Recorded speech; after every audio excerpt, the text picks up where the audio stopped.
folks have linked up with us now to Coffee with Corn. This is our series of winter meetings that are designed to bring you the latest information about the industry and bring a series of professionals here to let them talk to you about some of the things you should be aware of, not only with production agriculture, but some of the things that influence agriculture, because we all know that we're in it not only to produce the product, but eventually to sell the product, and that's what it's all about. Our winter meeting series is brought to you by the Corn Marketing Program of Michigan. My name is Terry Henney, and once again, very happy to be with you. Hopefully all of you watching are inside. Boy, I sure hope so, because for many of us, it's snowing like a banshee out there, and it's going to continue, they tell me, for the rest of the day. Probably one of the bigger snow systems we've had so far this winter, which has been unusually dry. Now, before we get started, a couple of things. The webinar that you're seeing right now, most of you are on the Zoom. It is being broadcast on the Michigan Corn Facebook, as well as the Facebooks of WSGW Radio, Farm Service 790 Facebook, and WCEN 94.5 The Moose, the Facebook there. There is a little Q&A down at the bottom of your screen, if many of you notice it. If you do have a question that you'd like to ask any of our folks, you can throughout our webinar, and we will be fielding those questions as we go through. So again, just take your cursor, slide that little arrow right down on the Q&A and ask your question. Now, if you're watching us by Facebook, you can also do the question thing by just going over to the comments. Click on those and type your question in. Now, we partnered today with the Michigan Corn Growers Association. They're going to be bringing to us their annual meeting. And we'll also have the opportunity to take a look at some of the things coming up on the political side, as we will be featuring a couple of our experts on the state and national political climate. I want to thank our sponsors for this event for today: Greenmark Equipment, Nutrient Ag Solutions, and our folks at Syngenta. At this time, I want to turn our meeting over to Matt Frostic, who's the president of the Michigan Corn Growers Association. Good morning, Matt. Good morning. I call this annual business meeting of Michigan Corn Growers Association to order. Good morning and welcome. We are glad you're able to join us today. We will have a short annual meeting followed by important state and national political climate updates. First order of business, however, is we will need to entertain a motion to allow us to conduct this meeting virtually. We need a motion to temporarily suspend Article 4, Section 3 of the bylaws, which states a quorum for the transaction of business at the meetings of the members of this association shall consist of 50 regular members present in person. So I need a motion to start to suspend that article.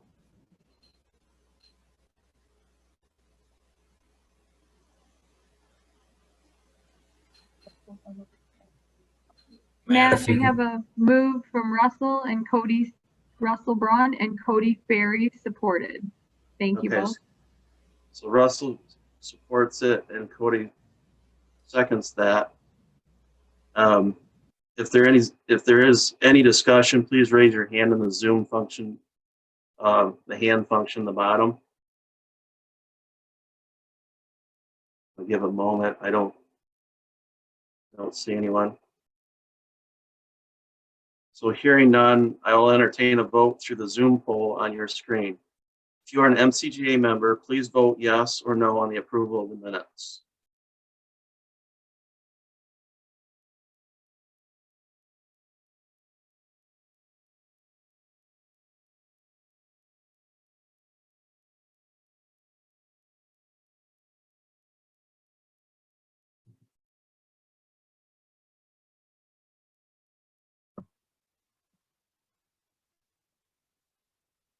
Matt, just so you know, Terry is probably freaking out because there's dead silence and radio guys don't like that.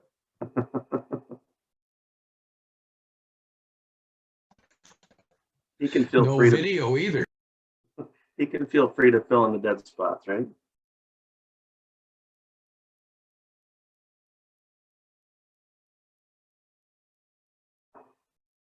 So we have a unanimous vote of yes, so that motion carries.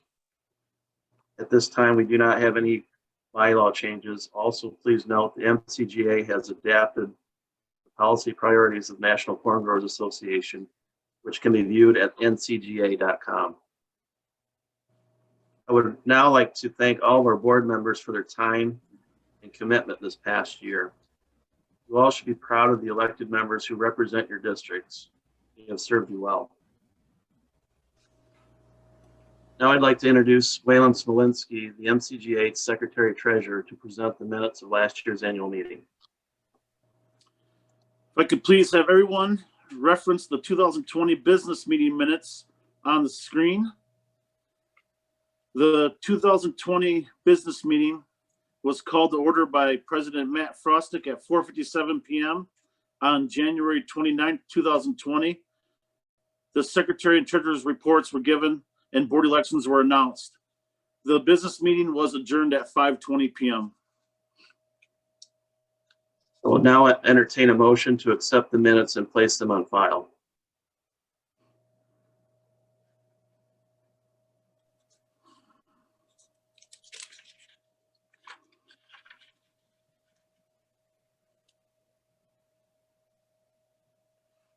That we have an amendment. Cody Ferry moved.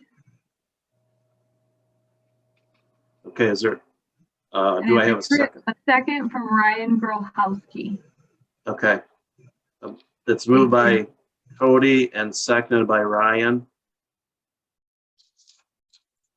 So is there any other discussion on that? And we need to take a vote on that, correct? So all those, I guess the same thing, there's a vote down on the bottom of your screen.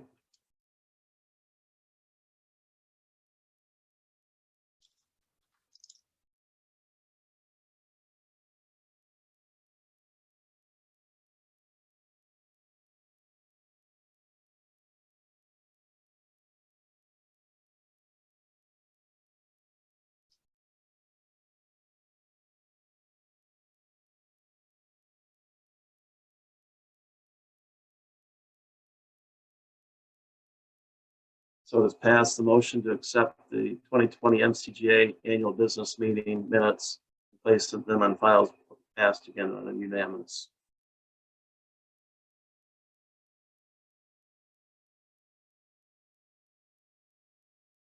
Waylon, I believe you're up on financials.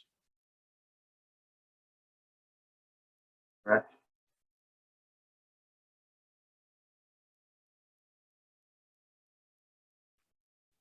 Take your mute. There you go. I'm sorry. If everyone would please reference the financials on the screen.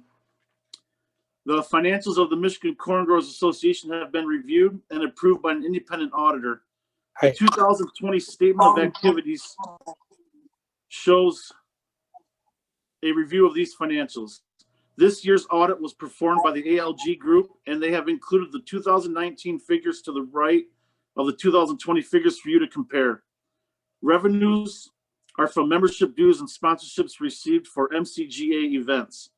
For expenses, you will see the offset of the membership dues, which we send to the National Corn Growers Association for their portion of the membership. Expenses for grower activities such as this meeting, our golf outings, membership events, the quarterly newsletters, and expenses for administration and overhead, which are necessary to run the association. And also, promotion and marketing are increased as we did more direct mail pieces to encourage others to join the association during these times. Advocacy is increased this year as we shifted our in-state lobbying group and our DC lobbying expense to this expense account. This was the first full year that we have with our DC lobbying group. Board was increased for two reasons.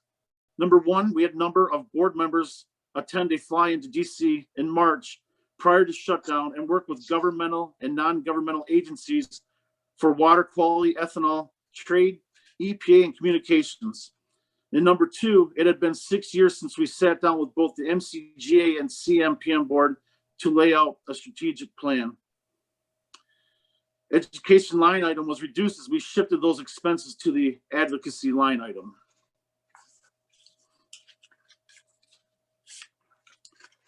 And that's it, Matt.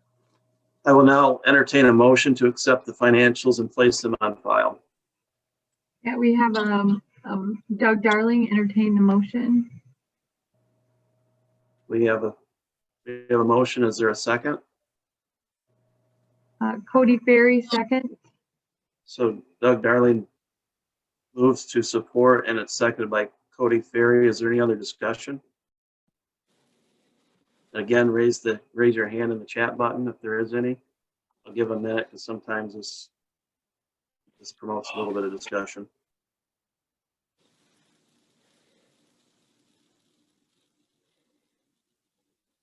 Not seeing any. So we will now entertain a vote through the Zoom poll on your screen. Again, if you are an MCGA member, please vote yes or no on the approval of the financials.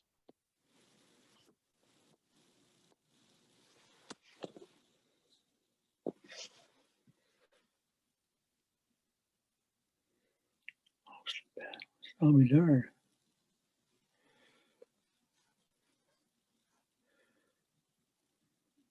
The motion to accept the financials and place them on file is passed by unanimous consent. Now, Vice President Phil Gordon will present the 2021 election results. Oh, close. There we go. Okay. Have you got them up? Well, okay. Yes. The elections were held by mail. Ballots were mailed out December 1st, and members had 15 days to vote for the new positions on the board. The ballots were tallied and then verified by the MCGA election committee. I would like to thank all of you members who voted in this election and everyone that ran for district and at-large positions. The election results are Jay Parr for District 3, Cade Klein for District 6, John DeMonte for District 8, and Russell Brown at large. Congratulations. Yeah, congratulations to all those people that won. Okay. Congratulations to all the new and returning board members. We look forward to having you serve as representatives for Michigan corn growers, and thank you for your commitment to our state's corn industry. I would like to thank outgoing board member Phil Gordon for his 9 years of service on the MCGA board. Phil has been one of those guys that's been a wealth of knowledge on this board for the past 9 years. I've looked up to him as a board. We've looked up to him, and when you think of Phil, you think of a guy that forges a path for agriculture. He's well ahead of the curve on knowing, technology and has a certain passion for the environment and how to farm. So he brought a lot of great wisdom to this board, and we really appreciate the time you put in. So thank you, Phil. Hopefully we'll see Phil in the future, that he's not going away yet, that's for sure. So I will now entertain a motion to destroy the 2021 election ballots.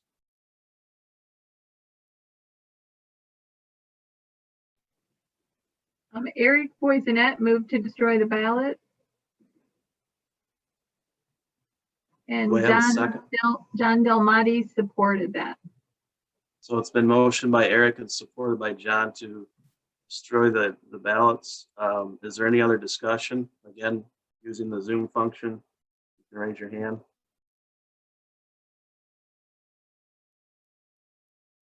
Hearing none, we will now entertain a vote through the Zoom poll on our screen. If you're an MCGA member, please vote yes or no on the approval of the minutes.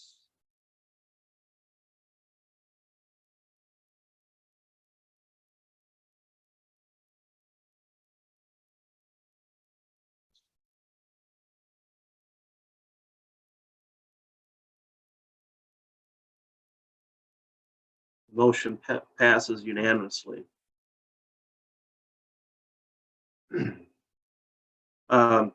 13 years ago, Michigan Corn Growers Association created the Friend of Corn Award as a way to honor individuals who have shown great support, leadership, and dedication to the corn industry. In 2017, the board voted to present the Friend of Corn Award to a legislator each year. This year, the board is pleased to present it to Shane Hernandez, Friend of Corn Award. Shane grew up in Croswell and now lives in Port Huron with his wife, Renee, and 2 children, Kelsey and Kara.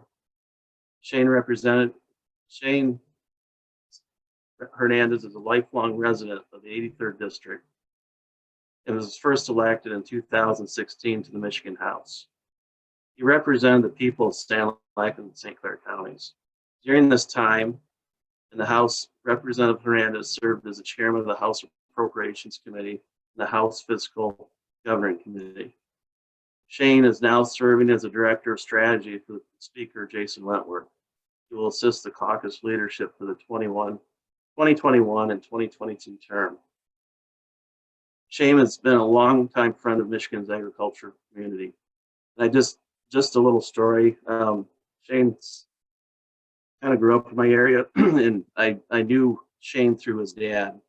And the first time I heard Shane was running for public office was through his dad. He works for an agriculture supply store in the area, and he was so excited to have his son run for public office. And I didn't really know Shane at the time, but the group that was running, there was a lot of good names, and it was going to be an uphill battle for sure for Shane.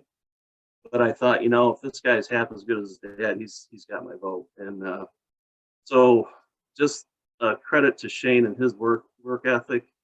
He knocked on doors. He rolled up his sleeves and just did a tremendous job in that election.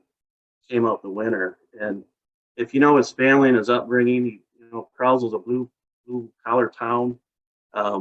They don't look for handouts, they look for opportunities, and he's kind of the American story of seizing opportunities and taking them and running with them. So Shane, as we mentioned, he held some of the highest positions in the House, and he represented corn well in those situations. So we're very appreciative of what you've done, Shane, for the corn industry, and we look forward to a bright future with what you're doing. So I welcome Shane to the podium here. Thank you, Matt. This is a real honor, and I appreciate the opportunity to just talk for a couple minutes. And as Matt said, my family's background, my dad's background has always been in agriculture. So I knew how important agriculture was to the state of Michigan, and particularly to the 83rd District. I've had the opportunity to get to know Michigan corn growers really well because of Matt and Jason McConaughey also living in the district.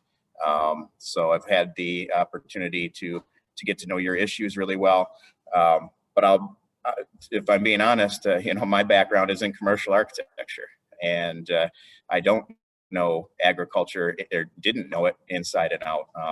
But I had a professor in college who told us that in architecture, everything about nothing, and an engineer knows nothing, nothing about everything, and an engineer knows everything about nothing. So when you get into the legislature, you find that it's very similar. You're expected to know everything about agriculture and healthcare and energy and all of these other issues. And really what it comes down to is relationships, and organizations like your organization, members like your members, building a relationship first through Jason McConaughey and then through Matt Frostic as well, and having those relationships so that when the issues do come up, I know who to go to, and I'm able to understand those issues, understand how they affect my district and my region, but also having that basic background of understanding how important agriculture is to the state of Michigan as a whole. We've been able to do some things budget-wise through some serious challenges in the last couple of years in the state of Michigan, and come up with an emergency program because of issues we've had with how much rain we've had and over the past few years. But I think you'll continue to see in the state of Michigan, despite disagreements on a lot of things, obviously COVID is at the forefront. You will see that this legislature can continue to come together on the importance of agriculture and will continue to do that. So it's a real honor, especially coming from being a Sanilac County guy, where that is the economy in Sanilac County. I grew up with cornfields all around me, and so it is an honor to receive this award this year, and I thank you for it. Shane, on behalf of all the corn growers in the state, as the executive director, we appreciate working with you. We appreciate your honesty working with you, and we're very proud to provide this award to you. So the next is another Friend of Corn award that we have as well, and this one goes to an individual that has tirelessly worked for you in the industry. It is my honor to introduce to you Mark Kais, who received the Distinguished Service Award. And Mark has spent a number of years representing many in his area and every corn farmer on our corn board, both on the corn marketing board and also on the corn growers. Mark's been farming since 1974 in Hillsdale County. He's 7th generation farmer. His family has been farming for nearly 200 years since homesteading in 1848. Mark currently produces corn, soybeans, wheat, and cattle, some hay as well. Mark is a person that genuinely cares about his profession and has selflessly dedicated himself to helping make this corn industry better for everybody here in the state of Michigan and in the U.S. He served on the MCGA board as a Hillsdale County president for 17 years, and he served on the CMPM board for 9 years, where he was actually president of both boards at one time. He also has been involved in the community and currently serves on the Farm Produce Insurance Board, as well as the Hillsdale County Farm Service Agency Board, and has also serves on the Michigan Farmers Hall of Fame Board, where he was actually inducted as one of Michigan Farmers Hall of Fame members. Mark's leadership and dedication has helped to promote Michigan corn industry, and I, along with all of the corn growers on the board, are very proud to present him with this board. Mark, thank you very much for your service, and we'll give you the podium. Okay, I'll try to be brief. I hope I'm still coming through. We've had some interruptions. We're in the middle of an ice storm down here in the lower part of the state, and I don't know how much it's going to accumulate, but I do appreciate this award. I appreciate whoever nominated me and those who supported that. That's quite an honor. For the very first introduction I got to corn was at a county meeting that Richard Godfrey, past president of the corn marketing program, invited me to.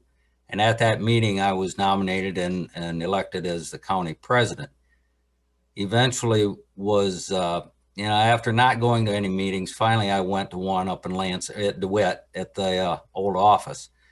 Learned a little bit about what was going on. Finally got a chance to run as a state board member, and took that.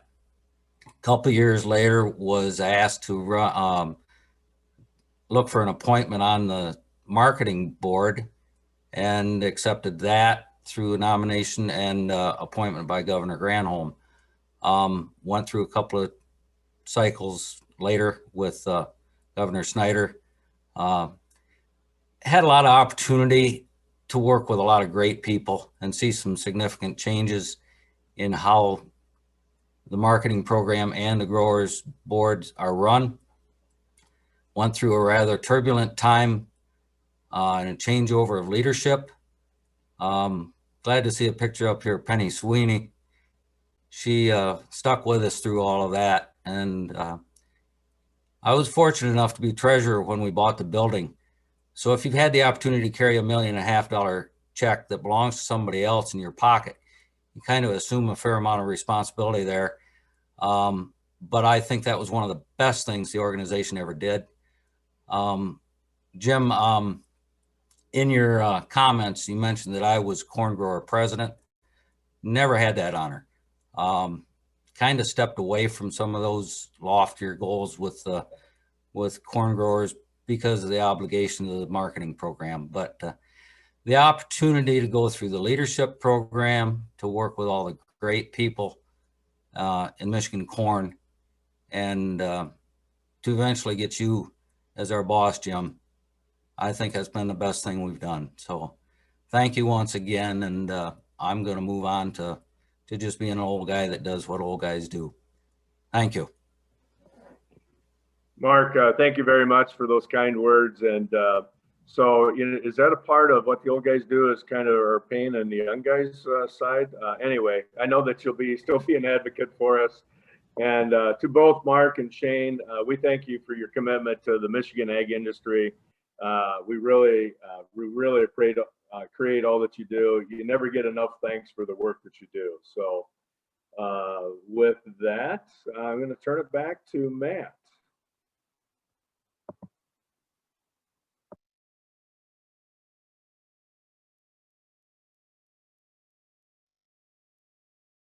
So I believe now we have a video to put up.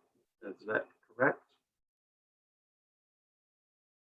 I'm going to rely on Penny on this one.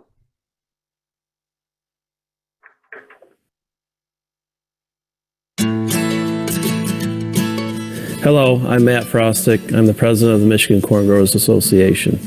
We've heard over and over again that 2020 was a challenging year, but farmers are no stranger to overcoming challenges.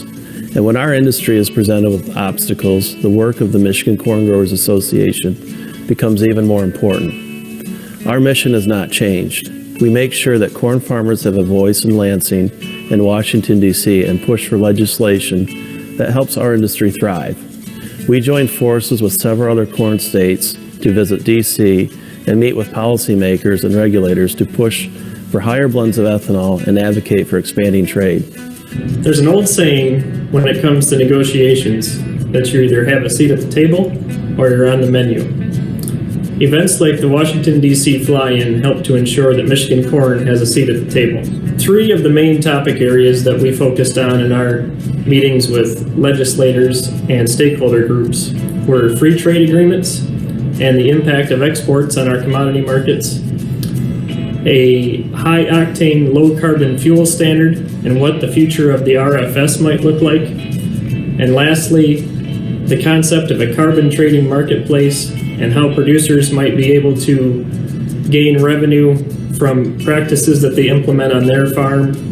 We also participated in the annual Ag Day at the Capitol in Lansing, which allows us to build relationships with state legislators and staff and talk about the impact of agriculture on Michigan's economy. Throughout the year, we engage with individual legislators by pairing them with farmers in their districts to have one-on-one meetings. These meetings help build our influence and relationships and give us an opportunity to educate our legislators about the policy issues that affect farmers. They also give our legislators first-hand experiences on our farms. Our policy advocacy is at the core of what we do, and 2020 was no different. 3 issues that have been at the forefront of our MCGA's advocacy are trade, ethanol, and EPA registration of ag chemistries. This year kicked off with the Senate approval of the U.S. Mexico-Canada Free Trade Agreement and the signing of China Phase 1 deal in January. These agreements encompass 3 of our most important trading partners, and MCGA pushed hard for the completion of the agreements. In the spring, as the state initiated stay-at-home orders in response to COVID-19, ethanol prices dropped by 50 cents per gallon due to decreased demand. A National Corn Growers Association study showed that we lost $50 per acre in revenue due to the impacts of COVID on the livestock and ethanol sectors. MCGA was actively engaged in making sure ethanol producers and farmers were not left out of the relief packages.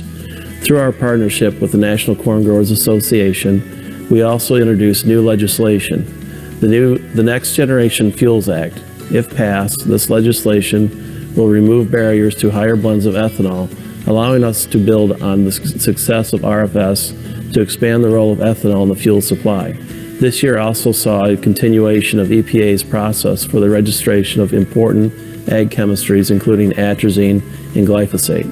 As a member of MCGA, we work on your behalf to make sure that you have chemistries that are registered and continue to be re-registered. What you need to think about is we are an advocate for you. Much like you, when you go into a health care or you have a health issue, you know the importance of having a health advocate for you to ask those questions that maybe you are not aware of. Well, we are that for you with EPA. We go in and we work with EPA. We provide the answers to their questions. We ask those questions and we hold them accountable for doing their process and doing it correctly. We are the ones that are there to fight for you. We are the ones that are there to ensure that your chemistries that you're using are there and that you continue to have those in your toolbox. Outside of our advocacy efforts, the Michigan Corn Growers Association is dedicated to building up the next generation of agriculture leaders.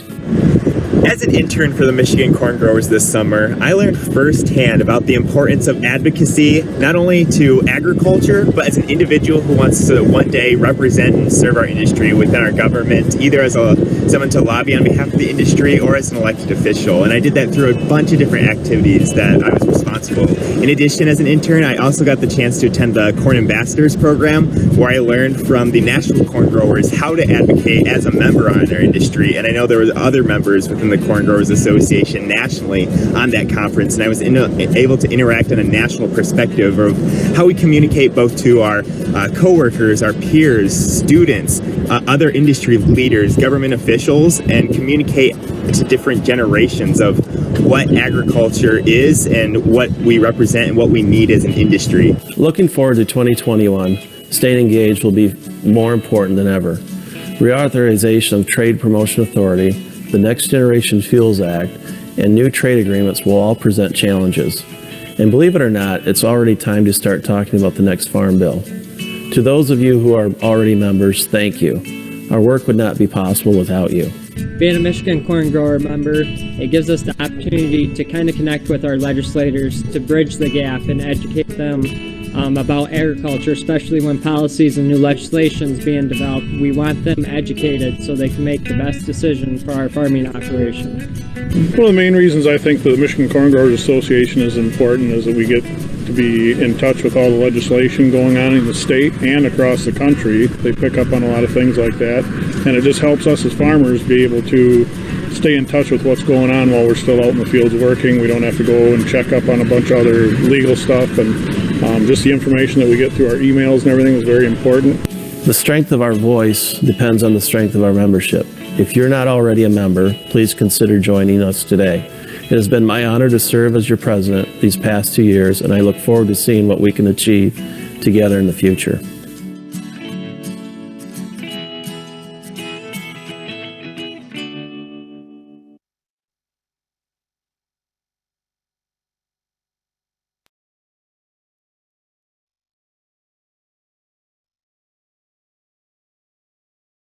So moving forward, 2021 will be a challenging year. And we have many new legislators and, of course, a new administration representing us moving forward.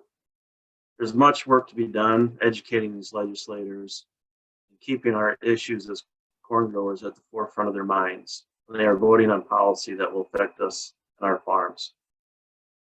I encourage you to consider donating to the MCGA Friend of Corn PAC. Just support our efforts to work with these legislators, or join the MCGA if you're not already a member. Please respond to the poll if you would like to receive more information. The strength of our voice depends on the strength of our membership. If you're already a member, I urge you to ask your friend or your neighbor to join.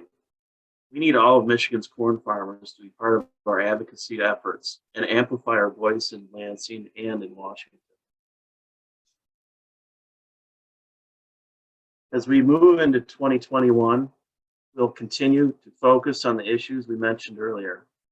To assist on that front, we have DC lobbying firm Michael Torrey and Associates and our in-state lobbying firm McKelvey Merchant and Associates. Both firms will be updating us today. First, we have Maureen Watson-Bolger from our McKelvey Merchant and Associates to give us a Michigan update. Maureen's been a part of our organization for several years now and has been a huge advocate for us in Lansing. So a hard worker and a great communication link for our board and to our legislators. So Maureen, we appreciate everything you've done and what you're doing in the future. So here, the stage is yours. Welcome. Well, thank you very much. I'm going to share my screen here. I have a short PowerPoint prepared that we can look at here. All right, there we go. All right. So I want to just thank everybody for joining us this morning and for the opportunity to share this presentation. My firm, McKelvey Merchant, is honored to represent the Michigan corn growers and the corn marketing program in Lansing and work on your behalf and to support the industry.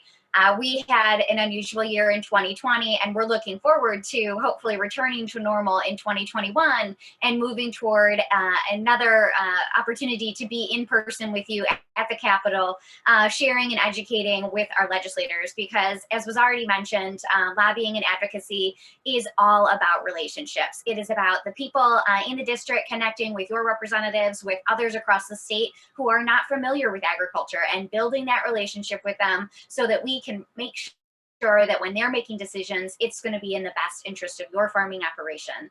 And with that, we'll talk a little bit about what the department has done this year, because that's where they intend to go in the future. So with that, we'll get that started. So the Michigan Department of Agriculture and Rural Development had a busy 2020, as did all of you. As you're aware, during the pandemic, agriculture was an essential service that cannot take a day off. And so the department worked really hard to transition into supporting your needs in a more remote way. They were innovative. They tried to deliver those services on time to you throughout the year. They are going to continue to do that in 2021. I think there were some important lessons learned about how to support the industry, and they're going to look to the best practices that were developed during the pandemic to be more efficient, to be supporting you then. So some of the things that they did over the last year, and it's a highlight of what I think we can expect from the department over the next year, was things like protecting the food supply, looking for different pests and diseases that were coming into the state, how to eradicate those, remove them. You can see a couple examples here on the screen of some of the things that they were doing. Agriculture, of course, is an essential service, and many of the experts in science and across our state in a variety of ways supported Michigan moving forward, protecting our economy and our people. And I thought it was really interesting and wanted to highlight that the folks that are usually working at the lab for MDARD actually moved into positions to help MDHHS lab work as was needed. And I just think that really shows the incredible expertise of folks in agriculture, the ways that Michigan agriculture supports our entire state economy and all of our people, and really stepped up, on a daily basis in hard times to make sure that we were continuing to do that. We also want to look at the ways that the commodities came through to feed the hungry and supported food banks. There were so many ways that Michigan depended on the agriculture sector throughout 2020, and the department did their best to partner with you to be able to meet those needs across our state. And of course, we have to always highlight the meat program, because that is such a premier program in Michigan that has become a model across the country to support those of you out in the field, to help all of those across the state understand the ways you're protecting their soil, their water, their environmental health, while delivering the absolutely necessary commodities that our state depends on to support our state, nation, and the world. So they were busy in 2020 and will be in 2021 as well. These are some of the things that they did, and we can expect to be continuing to work with them We also at the Corn Growers enjoy a strong relationship with the department and an opportunity to hear from the director directly. We're looking forward to an opportunity soon, so please keep an eye on all of your inboxes for an invitation for probably a Zoom, but hopefully someday an in-person opportunity in the future to hear from the director about some of the things they're doing. As you're aware, Director McDowell is the leader for our state agriculture department, and we did not see a change there. I know this is a year of change in 2021, but that leadership will remain the same there for the future.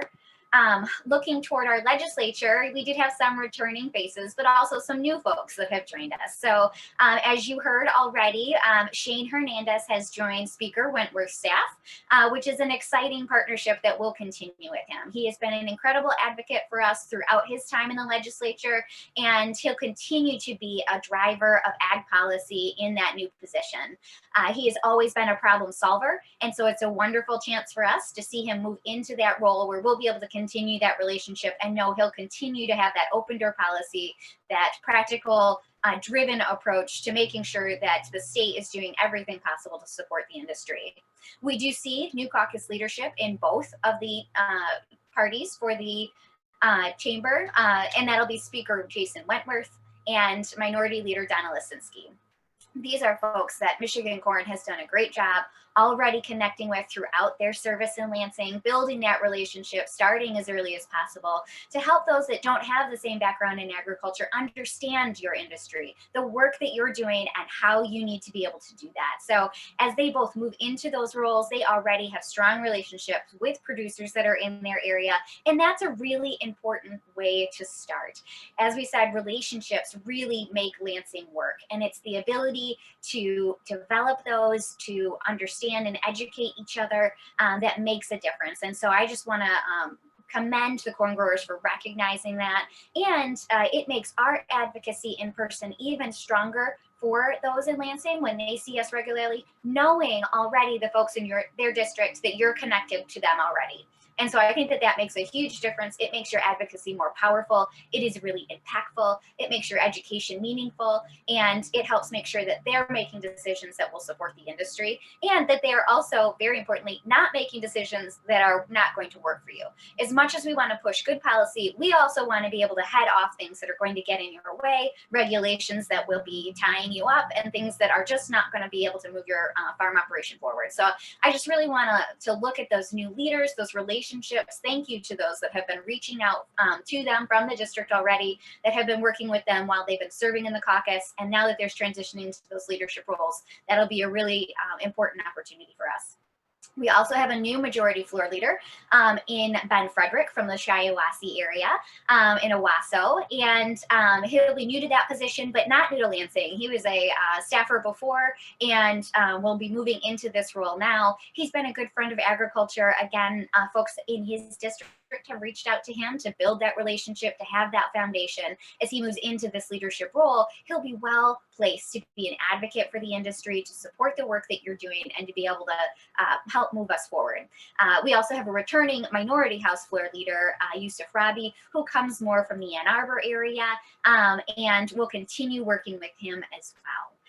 Because Shane Hernandez has moved into this new role in the Speaker's office due to term limits, he's obviously transitioned out of the House Appropriations Chair role and into that leadership role. And so we will see a new House Appropriations Chair in Chair Albert, who comes from the Lowell area. And again, his leadership will be important to the industry as we work to support some of the work that the state must do in order to allow us to effectively, maintain our trade relationships, the important licensing that we need to be able to ship products out of state to support the industry. So we'll look to his leadership there as he works to work on Michigan's budget and try to solve some of those roles. We also have a new appropriations minority vice chair for the Democratic caucus in Representative Joe Tate, who comes from the Detroit area. Not a place where we see as much corn grown, but in an office where he has a very open door policy and is ready to work with the chair to move the industry and the state forward. So I think we'll have some interesting new faces in this legislative term. These folks just took office in January and are just starting to meet now. So they're really just starting to lay out some priorities to get a feel for these new positions. These announcements were just made late last week, so they're all very new in these roles. So we'll look forward to working with them as they get their feet under them and get working for Michigan over the next couple of years for this legislative session. We also saw some returning faces, but also some consistent leadership on the Policy and Appropriations Committee for Agriculture.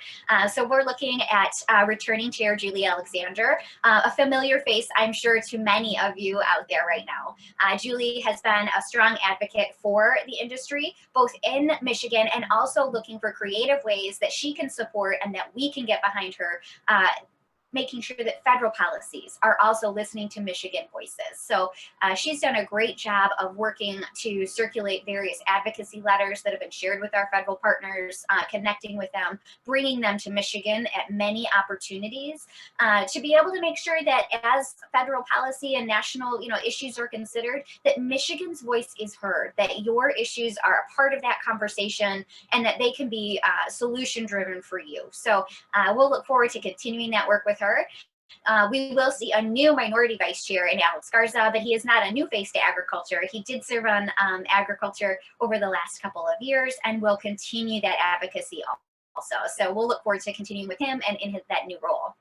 The committee members, I'll just briefly run through. We have Posthumous, Bellino, Rendon, Eisen, Filler, Cambenzi, Hope, Whitwer, and Purry.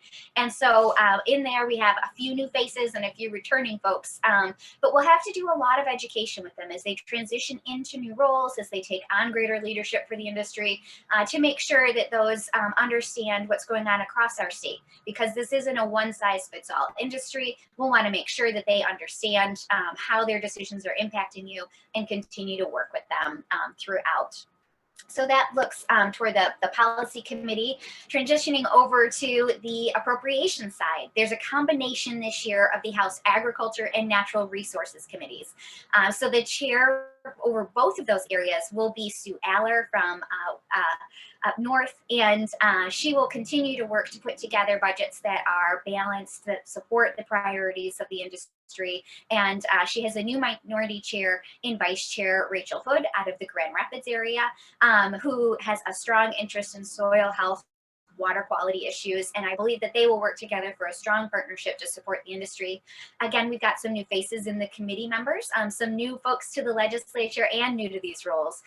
We've got Beeson, Yarrick, Maddock, and Borton, and C.A. Johnson that will be serving on that appropriations committee. So those will be exciting new roles that they'll step into. Again, this is going to be all relationship based. This is a lot of education with these members so that they fully understand how the licensing things that they support, the trade initiatives that they fund, all of those types of issues are supporting the markets that you sell your products to, all the ways that we're proving to the markets that we have right products for them to buy, that they're licensed, that they can move across state lines, that we can be an international partner. And so they need to understand, and we'll continue to communicate with them those types of roles and why those priorities are important for the industry. A couple of priorities that all of these leaders shared with me as I let them know we'd be doing this presentation and asked what they would like for us to share. And every one of them says they want to support and advocate for the industry. That is the overwhelming theme in agriculture, which is an area where we often see both sides of the party, the administration, the legislature, come across any division to be able to support you. We recognize that needs to be the pragmatic, policy-based approach that is going to support the industry throughout the year. Some of the other issues that come up, things related to the Open Meetings Act. We've learned through this process that some of the best practices put in place during the pandemic that have allowed both our members and our boards to participate in a virtual way are going to be really important beyond the pandemic. Those were some ways that we have been able to alleviate some of the burden of service and promote increased flexibility for members. And so we've been able to continue those virtual meetings, and we look to ways that we can continue to use that technology to effectively communicate with the industry and our board in the future. We'll also work with them to support research dollars that protect Michigan's research and resources across the state. And one of the issues, not necessarily related to corn, but we were told to expect coming up in the Agriculture Committee soon, is regulation of Michigan's hemp industry. We've done parts of that in the past. They moved last session, and they say they still have more work to do, and that's something that they'll continue to do in the future. So with that, I think I'll stop sharing my screen, and I'll see if we've got any questions. I did see one from Russell Braun earlier before I started.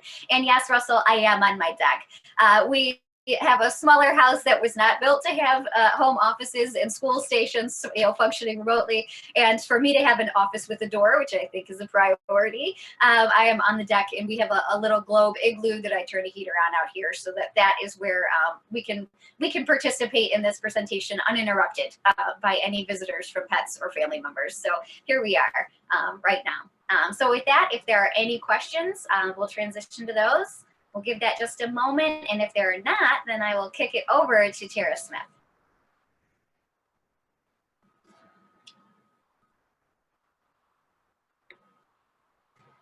Maureen, while we're waiting, I'll ask the question that we're interested in. What's the relationship looking like with our representatives and our governor moving forward here? Can you have any? What's that? Can you repeat that? It cut out just briefly. What do you anticipate our relation between the governor and our representatives moving forward this year? Sure. We've already been in touch with the governor's folks over in the Department of Ag. Their focus is on communications, being as transparent as possible. They're looking for opportunities to get in front of you, to share what they're doing, to hear from you about things that you need done or things that are hindering your operations. So we've had a strong, open communication with the governor's office on many of these issues, and we'll expect to continue that opportunity in the future. Obviously, 2020 put a hiccup in a number of the ways that we would usually be communicating with them. We would usually have, big meetings in both the spring and the fall to connect with them in Lansing. I hope, and I'm crossing my fingers, that we are through some of these restrictions on in-person meetings by the time we look, say, to our corn boil on the lawn in the fall. That's been a premier opportunity for us to connect with them, for them to hear from you. But throughout this pandemic, we'll continue to have that relationship with them. I also expect, looking at the legislature, our folks over in the Senate, you notice I didn't talk about them because they remain the same. And we have strong relationships to work with them. And then in the House, we've got great relationships, and that transition of Shane Hernandez into the Speaker's office, I think, will carry forward our voice into that policymaking process.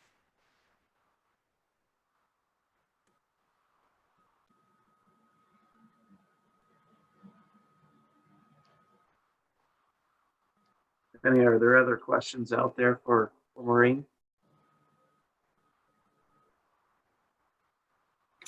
It looks like I've got one about the CAFO permit. And I have to say that isn't, as you referenced in your question, my area of specific expertise. However, I know it's something that the industry has been watching as the state has moved forward with some of those issues and concerned about the ways that will impact the livestock industry, because of course we are so tied to their success as it's a big market for our products. So it isn't my area of expertise. We're happy to connect you with some of the folks that are working on that specifically. Thank you, Maureen. That's certainly, again, thanks for your help and advocating our industry and land. So we appreciate all your efforts. We're going to move forward and talk with Tara Smith from Michael Torrey and Associates, who will give us a national update on things, if you will. And I'm sure there's lots happening in DC at this point. So Tara, the floor is yours. Good morning, guys. Thanks, Matt. And thank you to Michigan Corn for the opportunity to represent you guys here in DC. We really appreciate it. We really enjoy the work. I'm a farm kid myself, so getting to advocate on behalf of farmers is really a passion. It's obviously been a really chaotic beginning to the new year here in Washington, D.C. with the new Congress, the new administration, a little bit of tumultuousness thrown in there. My hope is that this presentation is going to sort of cut through some of that noise and give you a preview of what to expect from this new Congress and this new administration, at least early on. Starting out with just what our agenda is on the congressional front for the new year. Obviously, we're going to be starting with an impeachment trial. The impeachment notices went over yesterday to the Senate. That trial is going to start in a couple of weeks. And we also have confirmation hearings in the Senate early in the year. So that's really going to take up the Senate agenda for the next foreseeable future, really for the next few weeks. But if you look a little bit beyond that and you look bigger picture, we're going to see a lot of focus on COVID relief and stimulus packages, immigration issues. Infrastructure is looking to be a priority for this Congress and this administration. I know we've heard that a lot in the past, but hopefully it's for real this time, because I know how important infrastructure is to the ag industry. And with COVID, obviously, healthcare access and affordability is going to be important. And we've got to come up with some sort of budget agreement moving forward. The budget agreement that we've had in place for the last couple of years has expired. And so expect to see a lot of negotiating and a lot of posturing and positioning around that as well.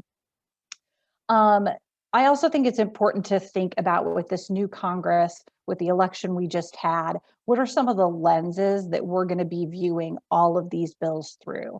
And I think you can find a couple of things that no matter what the bill is, one of those lenses is going to be COVID. So no matter what the package we see move through Congress is, there's going to be an attempt to look at what can be done in that package that would help with COVID issues. What can be done on racial justice? What can be done on climate change and economic recovery? And of course, what's the cost of that bill going to be? So I think as we see any bill move forward, any initiative move forward, those things are going to play a role in this new Congress. I wanted to throw this slide up there, not to be sort of a Debbie Downer, but to talk about the polarization between the parties in Congress. And I think we hear a lot about this, right? We hear a lot about the polarization in Congress. These two graphics sort of give you an idea of what that looks like when you look at it numerically.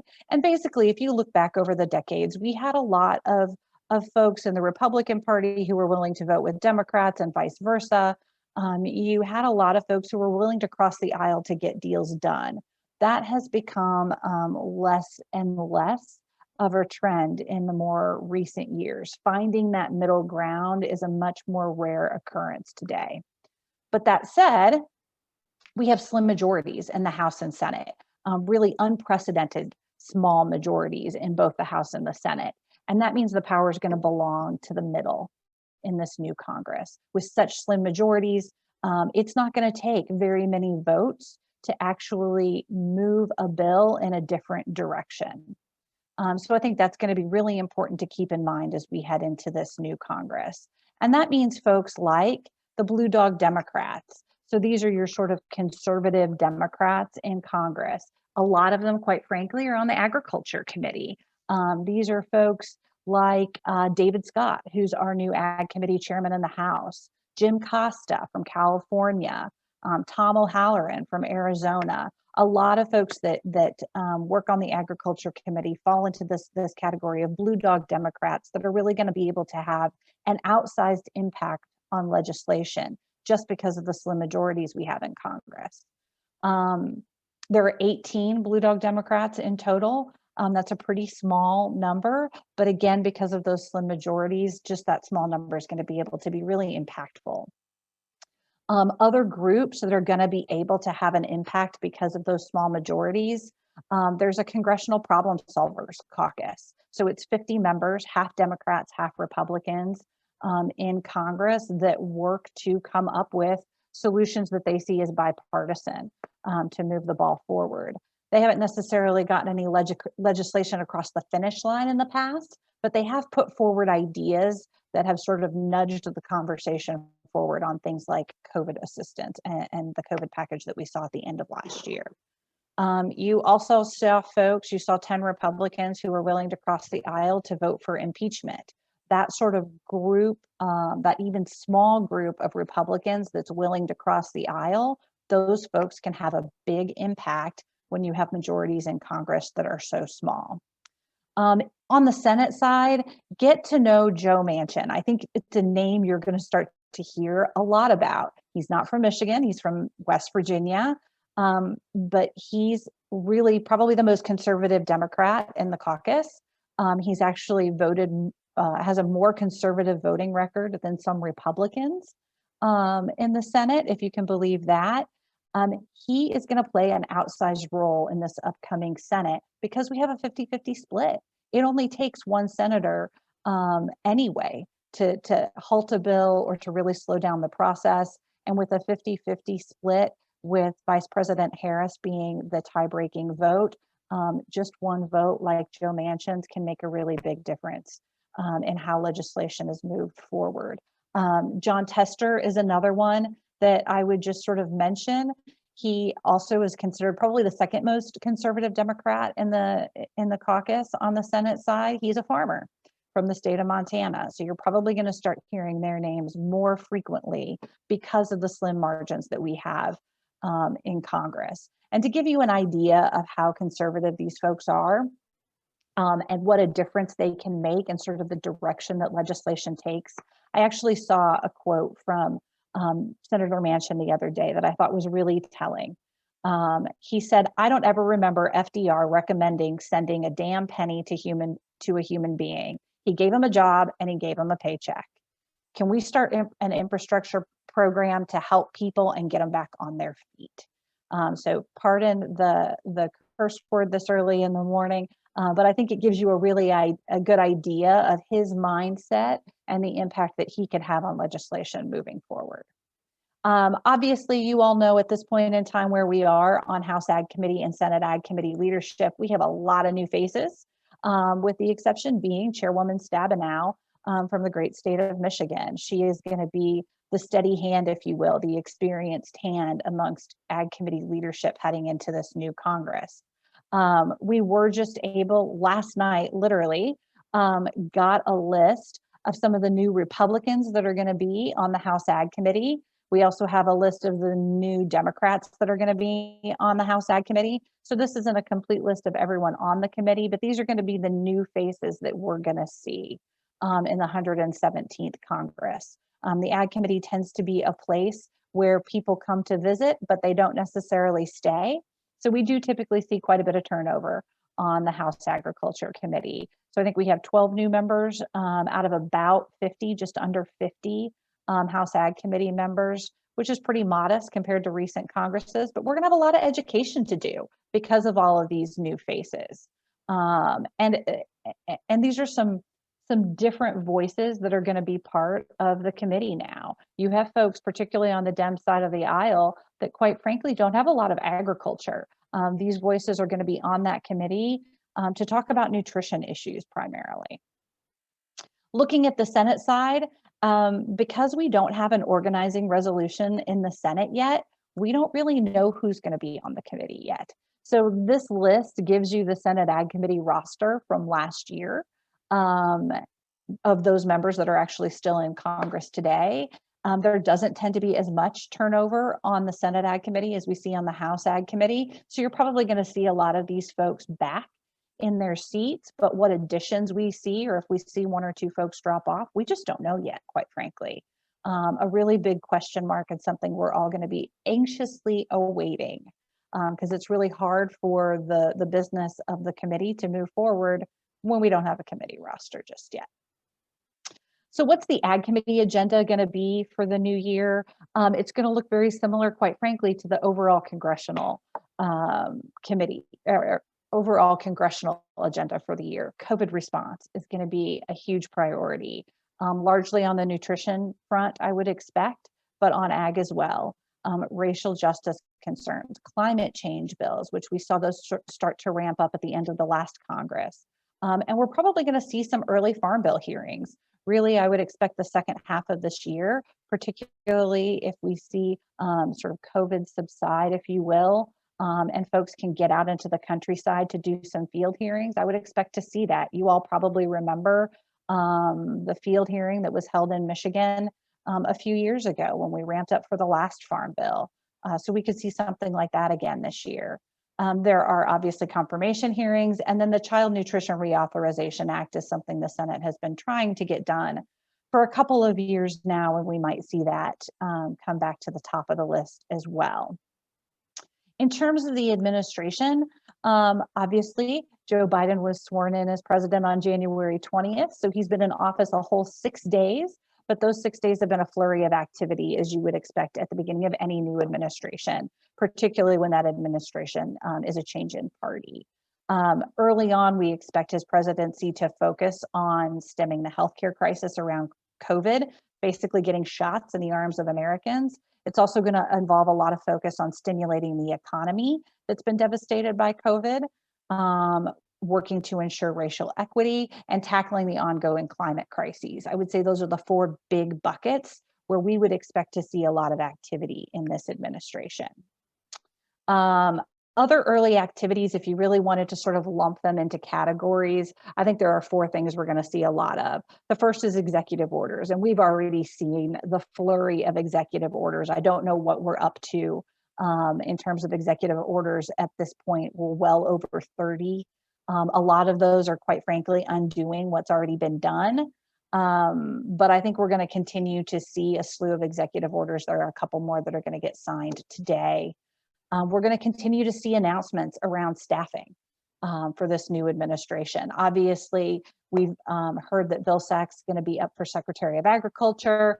Brana out of Virginia, who's their Secretary of Agriculture in Virginia, is going to be up for the Deputy Secretary position at USDA. And then you all know that we have EPA, Mr. Regan, and USTR, Catherine Tai has been nominated for those posts. We have not had confirmation hearings on any of those people just yet, but hopefully in the near future we will see those. But in the meantime, while they're waiting on these confirmation hearings, they are starting to make announcements about staff that are non-confirmed, Senate-confirmed staff, but are still political staff. And I think you're going to see some familiar names there. I think you're going to see quite a few folks from the previous administration come back. You're going to see folks like Mike Schmidt, who some of you may have met on your visits to DC, who worked for Chairwoman Stabenow, has been announced that he's going to take a key role in the Secretary's office, working on issues around RMA, FSA, and NRCS. So he's going to play a very important role in the Secretary's office moving forward. So I think we're going to start to see a lot of familiar faces come back to DC and come back to USDA. There's also going to be a focus on legislative proposals. We've seen 2 of those put forward already, one package on COVID, one on immigration. But as I mentioned earlier, I think the plan is for there to be some sort of infrastructure plan as the means of stimulating the economy that's going to be put forward as well, probably going to be through that lens of climate change that I mentioned earlier.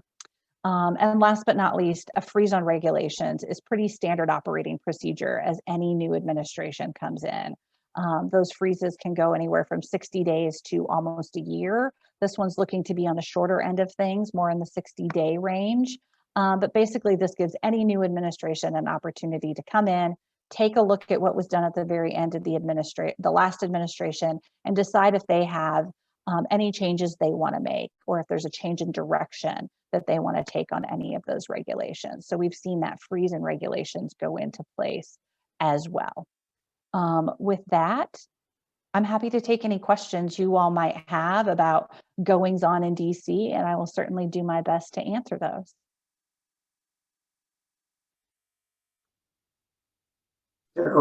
Tara, while we're waiting, can you just touch on the geopolitical environment in regards to agriculture, just that north versus south thing, and how we stack up in that regard? Yeah, I mean, this is a constant struggle, right? We always see a little bit different priority for northern crops versus southern crops. I don't expect this farm bill is going to be any different than that. But I do see a little bit more consensus gathering around things like crop insurance, for what it's worth, as crop insurance has really made headroads in the cotton industry, even in the rice industry and the peanut industry in recent years. There is a little bit more common ground around some things like that.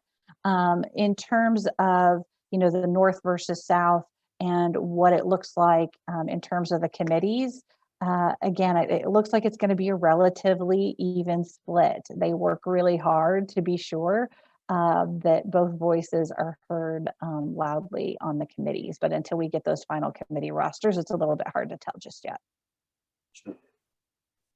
Tara, I'm real curious. It appears as though we do have a number of new players that you're going to have to work with. And given that, obviously, your work is cut out for you. Not that you haven't been doing anything before, but it looks as though things are really starting to evolve here, and you're beginning to see who the players could possibly be. So kind of going back to where you were with the numbers, our congressional numbers, and how things are looking numbers-wise, stacking up. And again, you're going to have to look at some players that are going to have to move and not necessarily be pro-party as much as it is pro-issue. What's your gut feeling as of right now? Is it a positive feeling or apprehensive right now? Well, you always have to be optimistic in this job. Otherwise you won't last very long here in DC, sort of like being a farmer. Hope springs eternal. You got to plant the seed. So I'm still hopeful that we're going to be able to educate some of these members, new members, on agriculture issues and have them be positive voices for agriculture at the end of the day. I will tell you that one of the things that worries me probably most is that we've seen this increase in the temperature, if you will, around the rural-urban divide. And we've seen, not necessarily from the advocate side, but by members of Congress, from the political side, of folks sort of pitting urban needs, SNAP needs, nutrition needs against agriculture needs and farmer needs. And I don't ever hear farmers talk about wanting to take food out of hungry people's mouths. And I don't ever hear the hunger community talk about not wanting to support their farmers and their ability to grow product. But at the political level, we are hearing more and more of that rhetoric. And quite frankly, I don't think it behooves agriculture to have that rhetoric ongoing. So that's one of the things I think it's going to be really important for agriculture to sort of break that cycle and make it clear that this isn't us versus them. This is everybody working together to get good policy across the finish line. Sarah, we have a couple questions coming through. First one is, will any of the small refiner waivers on ethanol that are granted recently be revoked with the new administration? I believe that there's a stay on those small refinery exemptions right now, if I'm recalling correctly, and this has been a bit of a moving target. Again, things are moving so quickly in DC right now with the new administration. I believe that there's a stay on those. I would not be surprised to see this administration take a little bit different tact. And this has been written about quite a bit. The focus of this administration at the end of the day is going to be on electric vehicles. But in the meantime, they recognize that electric vehicles aren't coming tomorrow to the majority of Americans. And so there's this real opportunity in this administration, I think, for those low carbon fuels that are so important to the corn industry to really become part of the solution. And I think some of this tug and pull between the oil refineries and the renewable fuels industry that existed in the last administration, that dynamic's going to shift during this administration. It's not going to be the tug and pull between the refineries and the renewable fuels industry, so much as it's going to be, renewable fuels as the segue into electric vehicles and figuring that out. So I think I would expect a pretty different take. I think we have time for one more question, Tara. It's regarding when you mentioned blue dog Democrats, and the question is, even with the tight majorities, is it realistic that with the current political climate, these folks will actually cross party lines? I mean, I think it is. Again, hope springs eternal, right? I mean, we had 10 Republicans vote to impeach President Trump, which if you had asked me if that was going to happen, I would have told you absolutely not. I think that we're seeing with slim majorities, some of these folks that are a little bit more in the middle find their voices again. And so I'm hopeful that the Blue Dogs will be able to have an impact. And again, their numbers are smaller than they've been in the past. I remember, gosh, 2008 Farm Bill, I think we had almost 60 Blue Dog Democrats back then. So you want to talk about an impact. But again, the majority was very different. We didn't have such a slim majority. You needed larger numbers of those voices in the middle. So I think that they are going to be able to sort of flex their muscles, if you will, and have an impact on legislation. And I think the fact that a lot of them are on the Agriculture Committee is really good for agriculture.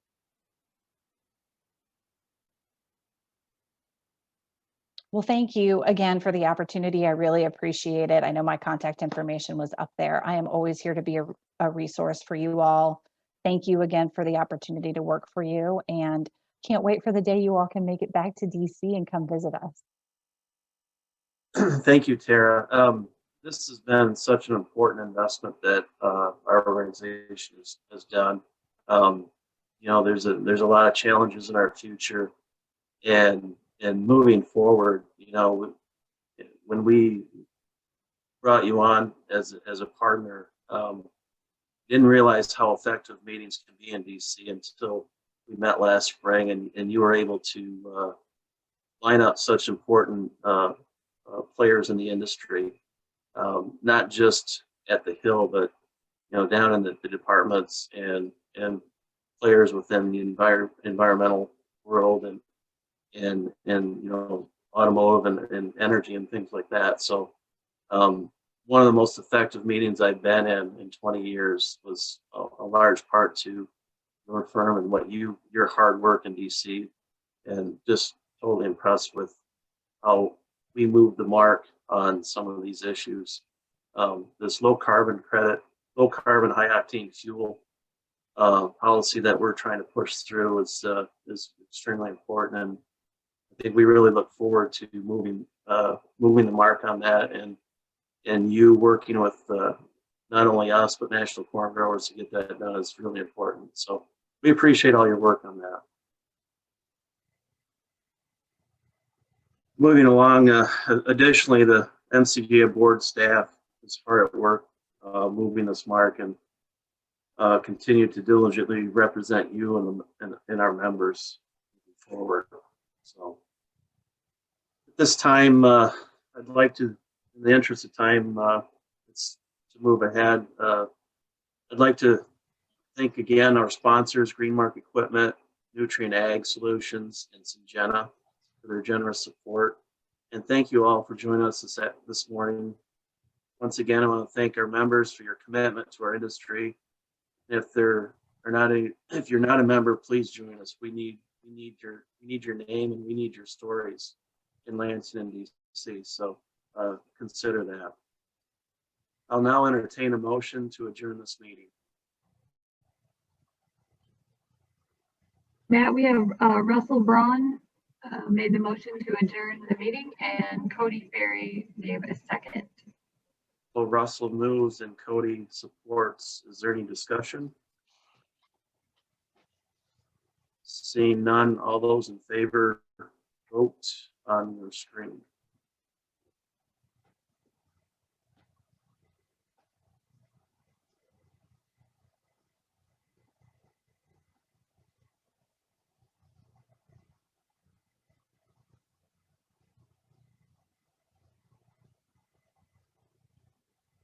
And that motion passes. So the motion accepted, and we are now adjourned. I'll now turn it back over to Terry, and you can wrap our session up. Hey, thanks a lot, Matt. Thank you very much, all the participants, Maureen, Tara, excellent presentations.